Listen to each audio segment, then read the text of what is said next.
Chris Savannah with American Outdoor News. Today I'm here with Rob and Cush from Apex. Guys, thank you so much for coming on. Thank you for having us. Appreciate you guys. Tell me a little bit about Apex. Yeah, so Apex Mountain, we're a creative media agency.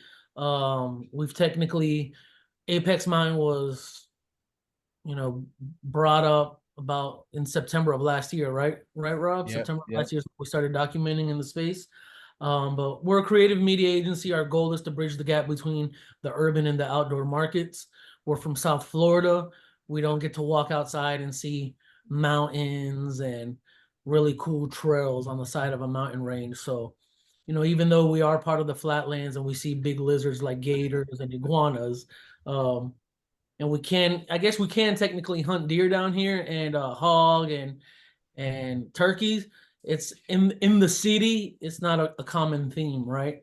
So when we propped up Apex Mountain, we were like, hey, let's do it intentionally. Let's get guys from the city, people from the city out into the outdoors exploring.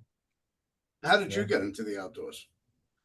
So actually, Rob and I, we both have funny stories as far as how he has a little bit more experience in the outdoors. My dad was actually born and raised in the Amazon jungle, but when he moved here, he was, working, but he always let me and my brother, prior to my parents' separation, he let us run in the forest, catch snakes, lizards, anything.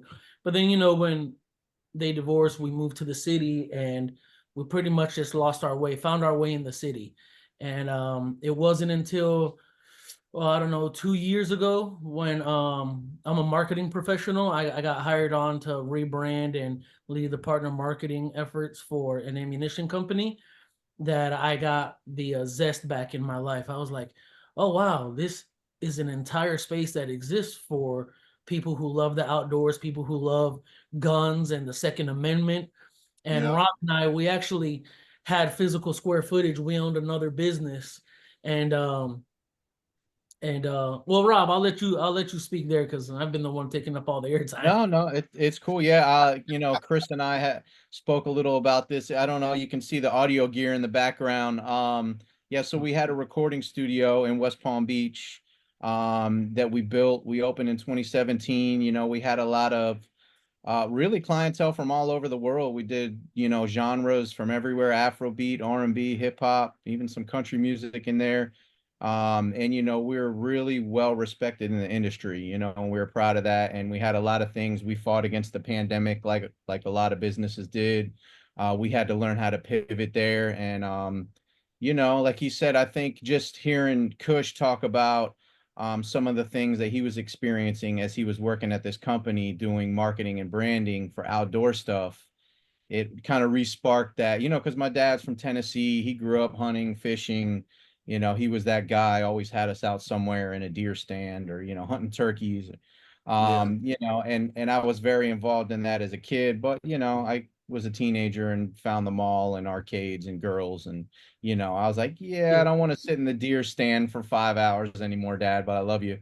So it kind of reintroduced all that to us, and, his excitement got me excited. And I said, we weren't really sure what we were going to do with the studio. We ended up closing our doors there and jumping feet first into the outdoor space, taking what we did there from audio production, media stuff into, the outdoor space.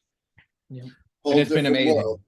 Yeah, it's been amazing, man. I have to say, one of the best communities of people, top to bottom in the outdoor 2A space, genuine, authentic, people like yourself. We hit it off immediately in South Carolina at the POMA event, and here we are, and that's just how it seemed to work for us. So it's been amazing.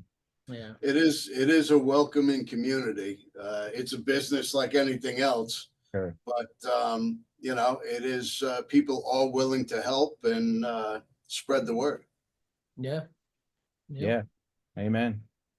So yeah, that's that's our story. Like you said, it's amazing how the dots have connected and one thing's led to the next for us.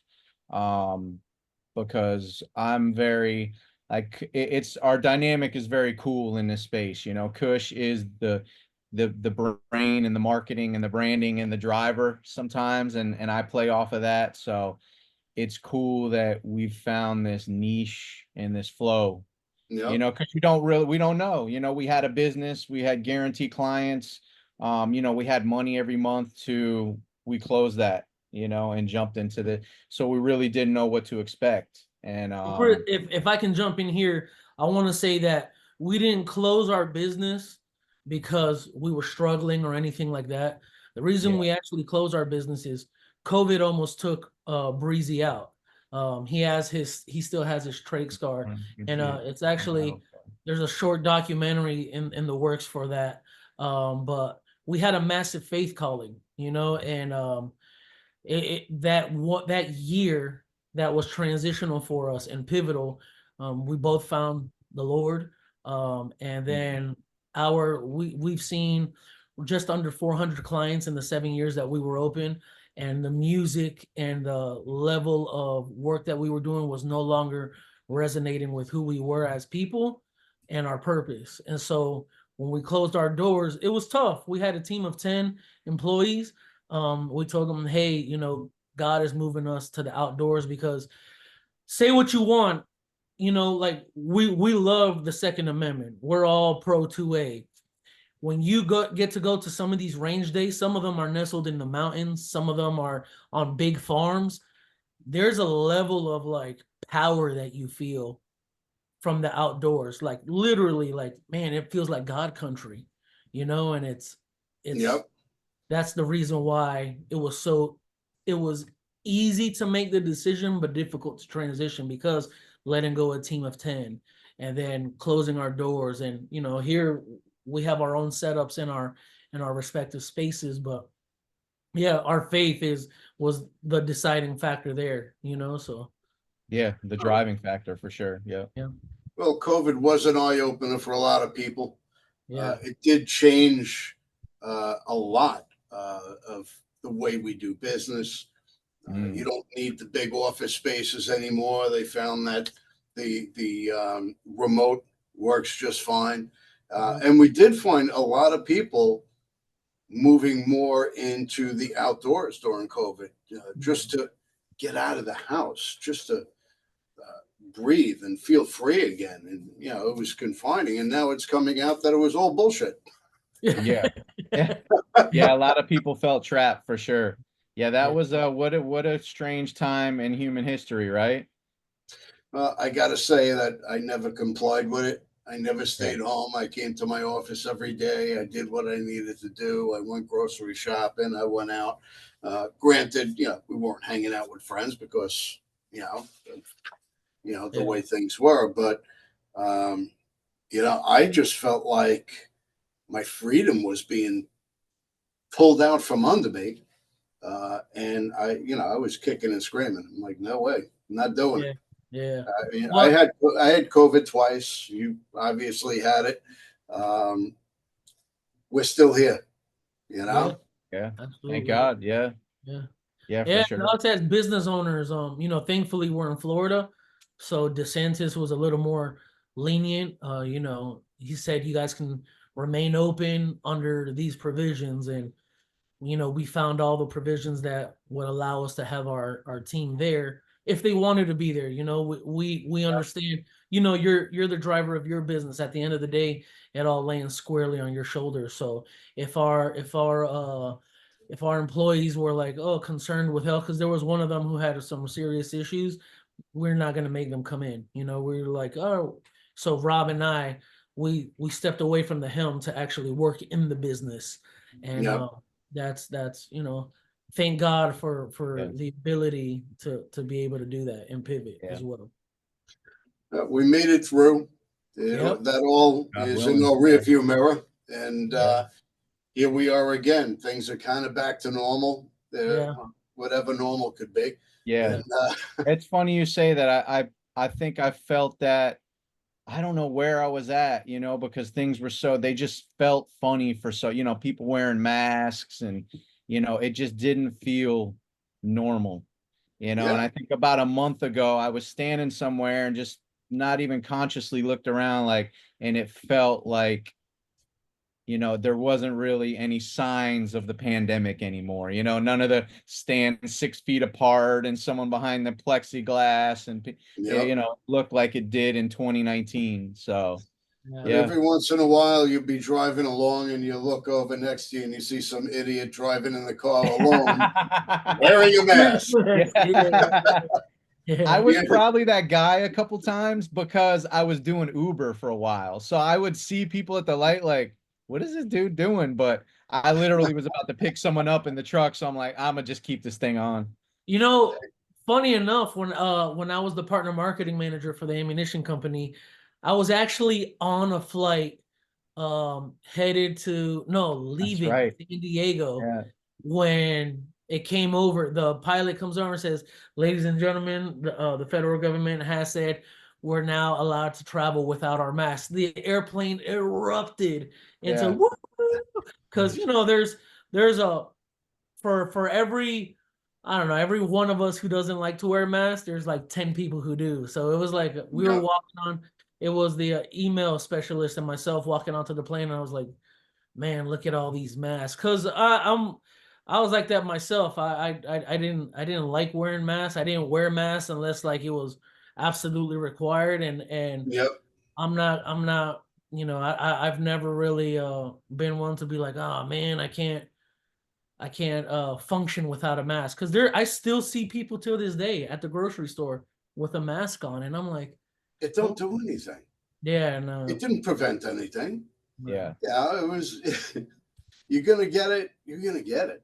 Yeah. And there's nothing I you think can that do. was the unfortunate part of all this, especially because it affected me so much. And I was hospitalized for over 2 months on a ventilator. You know, my body was basically, Yeah. I'm not, you know, the doctor said I'm not making it out at one point. Yeah, That was yeah. the Wow. conversation.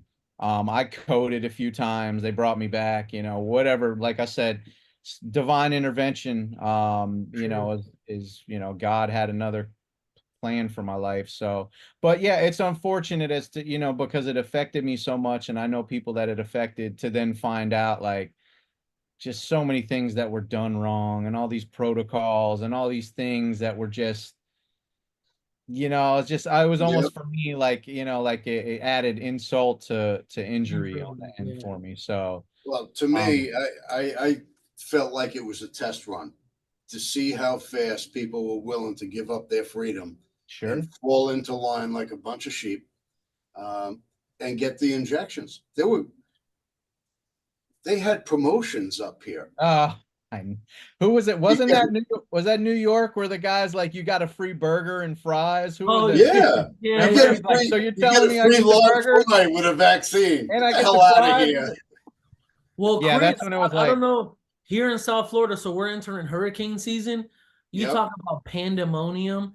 COVID was obviously on a global scale, but I think locally, when there's a lot of snowbirds here in South Florida, and when they hear a hurricane, you walk into the grocery store, it looks like you're in a third world. There's no Not a paper bottle of water. towels, oh, nor no, water, no. So though COVID had very similar effects on a massive scale, to see it on a micro scale, it's still like, relax, people. It's a hurricane. Just hunker down. That's yeah, it.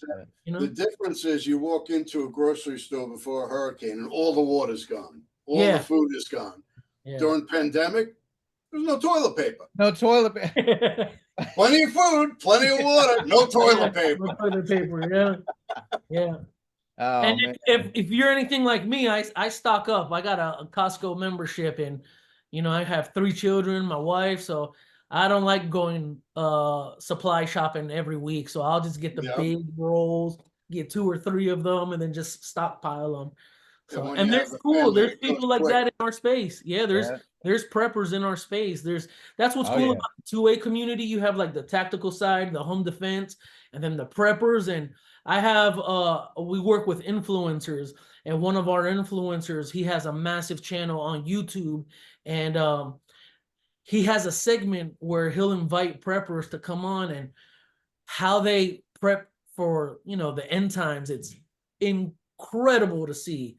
Like, these people are teaching themselves farming, how to filter water, how to dry freeze food and Yeah. store food. Yeah. And Be I think self-sustaining, essentially. Yeah. there was one of our friends from that channel. He had, I want to say it was like chicken that he had prepped, sealed, and it had the date on it. It was Josh. 5 years old, and because so many people didn't believe that he would eat it on camera, he actually popped it open, ate it, and he was like, "Man, it tastes as fresh as the day I made it." And everybody was like, "Oh!" But that's what's cool about this community. It's you have the tactical, you have home defense, you have end time preparations, you have preppers, you have women now. Like I think that's what's really cool about this industry now. It's becoming more inclusive of like the women because COVID, it did, women wanted people as a whole were going outside to walk, run, exercise, and it exposed a lot of like weaknesses in the social structure of defense. Yep. If you call the cops, you have some of these other political parties are saying, "Oh, cops, cops, cops, cops." Well, if you call the cops and you can't access them, what are you going to do to defend yourself? Oh, Well, that's why you have like Sheriff Ivy and the yeah. law enforcement in Florida. Hey, Florida. somebody breaks into your house, shoot them. Shoot That's 'em. it. But it's They encourage it. Yeah. yeah, it's Up Florida. here, we don't have that up here. Yeah, and that's that's an injustice, man.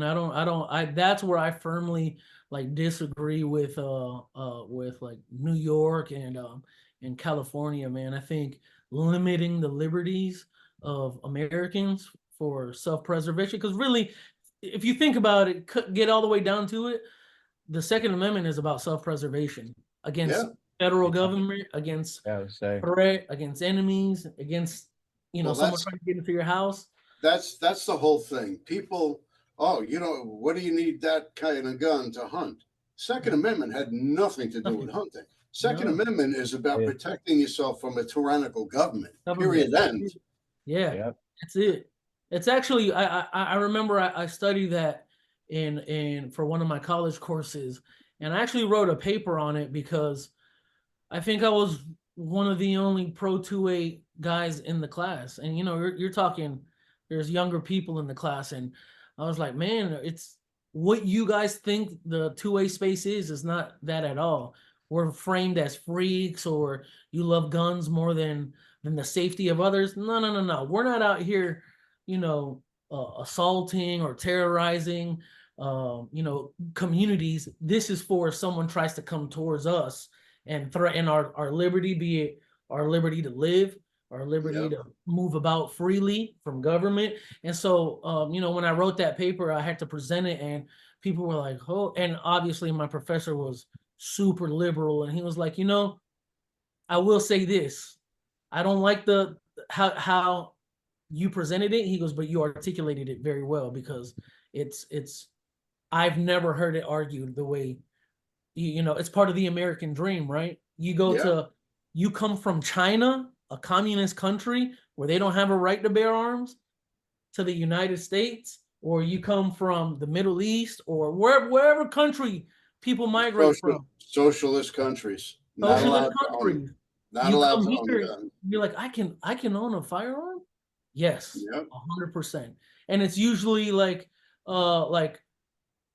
Americans, working Americans, we want to protect ourselves from, the gang members or the criminals or these organizations who are trying to take rights away, Yeah. So that's Well, where there's actually a pretty good article in this issue of American Outdoor News regarding the red flag laws. Yeah. Red flag laws, if you suspect me of being irrational, but I have guns, you could call the police and say, I'm intimidated, I'm afraid of that person, he's unstable, and they could come in and confiscate your guns without any cause or provocation. And it don't only violate your Second Amendment right, it affects your Fourth, Fifth, Sixth Amendment, 14th.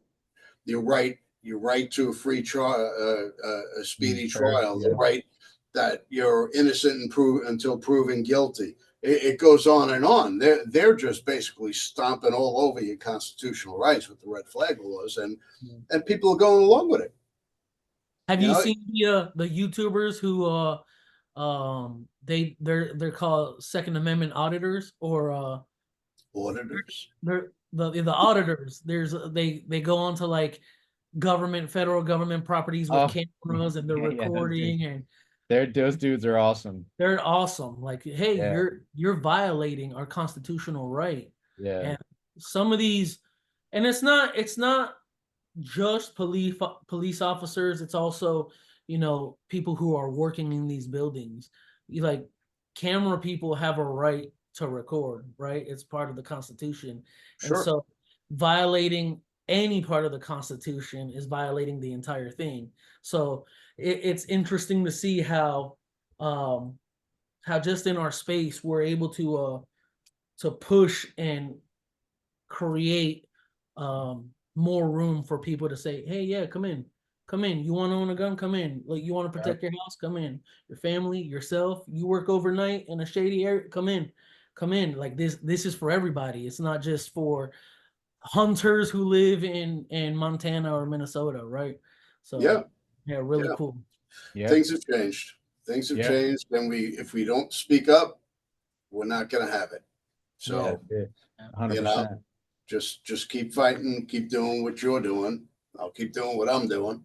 So we have a two-way section in the magazine. We have something about the Second Amendment every issue, whether it's a governor in New Mexico trying to confiscate your guns, or the new red flag laws, or whatever it is. If it's topical, if it's controversial, I'm on it. And there's I'm glad you brought that up, because American Outdoors has a two-way section. We were very intentional as far as us serving. We didn't want to just serve the two-way space. That's why we did outdoors as a whole. Because Apex Mountain, our goal is just to get people outside, like inner city folks. Hey, come outside, come touch the mud, come jump on a gator, come fish, get in the middle of the ocean with us and fish, do these cool things. Get outside. But he's the only one jumping on gators, by the way. I don't do that. You always see that video of that one idiot. But the thing is, where we're situated in West Palm Beach is, though we don't have mountains and stuff, you got the Everglades to the west. The ocean is only about 5 to 15 minutes away from wherever you're at here. Lakes, natural wildlife places, fishing. So it's not, like you said, you don't always have to have a gun in your hand. That's cool. We encourage that, but it can also be a fishing pole or a spear or some snorkels, like just get them out from from what they see every day. Give them that opportunity is really where it's at. And because we're so, sorry, go ahead. Yeah, pick up a bow. That's it. Archery hunting's a big sport. Target shooting, archery competitions, something. Pick up a slingshot. Pick up an air gun. Air gun hunting becoming big. There's iguana hunting in Florida right now. Oh, it's huge. It's blowing up. And you don't need a license for it. It's because they're considered an invasive species. You can just go outside. There's a lake behind my house. I can just go out with a pellet gun and lay as many down as I want. And now they call it chicken of the trees. There's people that are eating the iguanas. Making iguana stew and all sorts of stuff. Yeah, so you can eat anything if it's made right. That's it. That's a fact. Yeah. So just keep an eye out for my upcoming cookbook. It'll be out. That's what it's called. You can eat anything if it's cooked right. That's it. It's a good title. Yeah, it is. That's awesome. All right. So what's next for you guys? It's a great question. We have so on the business side of what we do, our goal is to help brands bridge that gap. But on the storytelling side, because we are a media production house, we want to tell stories that we think are interesting, of people actually living outdoors. And Bethany, right? Sure. Yeah, we're working on doing a story with her to highlight her, because she not only checks off all the boxes like minority, woman, mother, but she's actually an outdoors woman, right? Yeah. She hunts, she harvests, she cooks what she kills. So we want to tell stories like that where people can look like she looks like my daughter. So someone like my daughter can look at her and be like, I want to do that, right? And so on like I said, on one side, it's helping brands bridge the gap, but on the other side, it's tell stories. So we have a couple stories in the works right now. Next week we're actually traveling to Dayton, Ohio. We're covering a range day for a regular gun guy, and he has, listen to this, 300 to 400 blacks, browns, minorities, just minorities as a whole at his two-day event. It's range day, networking, it's education. There's a woman's Seminar. symposium, I guess. Yeah. And so that's immediately what's next for us. But other than that, just creating content, videos, and helping companies with branding, marketing, and the corporate fun stuff that nobody likes doing. So I got a few people to introduce you to that are pretty good stories. yeah, absolutely. Yeah, I saw the when was Icky on? Was that your last show? Was Icky Woods, yeah, he was on. Yeah, that was awesome, man. His story's it's amazing to hear a story, Yeah, and you know what? Really nice dude. Yeah, really, seems super cool, down to earth, definitely. A lot of fun, funny guy. He just that was a good show. That was a great job. Thank you. You're welcome. But if there's anything I could do, I'm always here for a reference. Thank you. Likewise. Yeah, we love to be a resource wherever we can. All right. Well, I definitely appreciate you guys coming on. Where can we find you guys? Yeah, our website is www.apxmntn.com. So Apex Mountain, but we just took out a few of the letters. And then same on Instagram and YouTube, APXMNTN. And yeah, man, if people want to see some cool stories, head on over to our YouTube. And other than that, follow us on our journey. Yeah, we appreciate it. Appreciate you guys taking the time. And if you like the channel, subscribe to the American Outdoor News Podcast, and we'll see you guys again soon. Absolutely. Thank you, Chris. Thanks, Chris. Appreciate it.